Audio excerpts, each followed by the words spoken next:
આજે રામનવમી નિમિત્તે અમદાવાદ લોકસભા પૂર્વ બેઠક પર કોંગ્રેસના ઉમેદવાર હિંમતસિંહ પટેલે બાપુનગર વિસ્તારના રામજી મંદિરમાં પૂજા આરતી કરી ભગવાન રામના આશીર્વાદ મેળવ્યા। હિંમતસિંહ પટેલે કહ્યું છે કે નાના હતા ત્યારથી જ તેમના ઘરમાં ધાર્મિક વાતાવરણ રહ્યું। રામ કે પછી ભગવાનના નામે રાજનીતિ ન થવી જોઈએ તેવું પણ હિંમતસિંહે જણાવ્યું। રામ મંદિરના તાળા કોંગ્રેસ પક્ષના શાસનમાં ખોલવાનો પણ ઉલ્લેખ તેમણે કર્યો છે અને રામ મંદિર બન્યા બાદ પ્રતિષ્ઠા મહોત્સવમાં નીતિ નિયમો ભૂલાયા, ભારતીય જનતા પાર્ટી ધર્મના નામ પર રાજનીતિ કરતી હોવાની વાત કરી છે અને આ સાથે પણ કહ્યું કે લોકો હવે સમજી ગયા છે।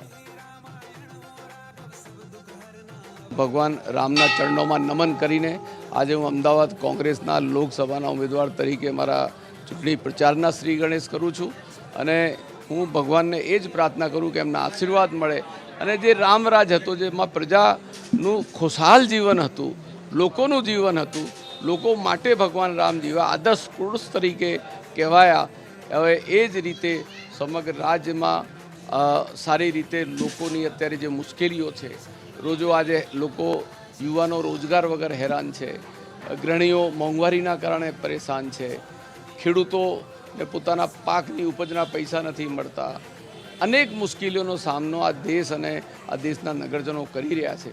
ત્યારે આજના પવિત્ર દિવસે હું એટલું જ કહીશ કે રામ રાજ સાચું અમારા મનમાં રામ છે, અમારા હૃદયમાં રામ છે, રામ હંમેશા અમારા મનમાં વસ્યા છે। એ દિશાની અંદર અમે આગળ વધીશું।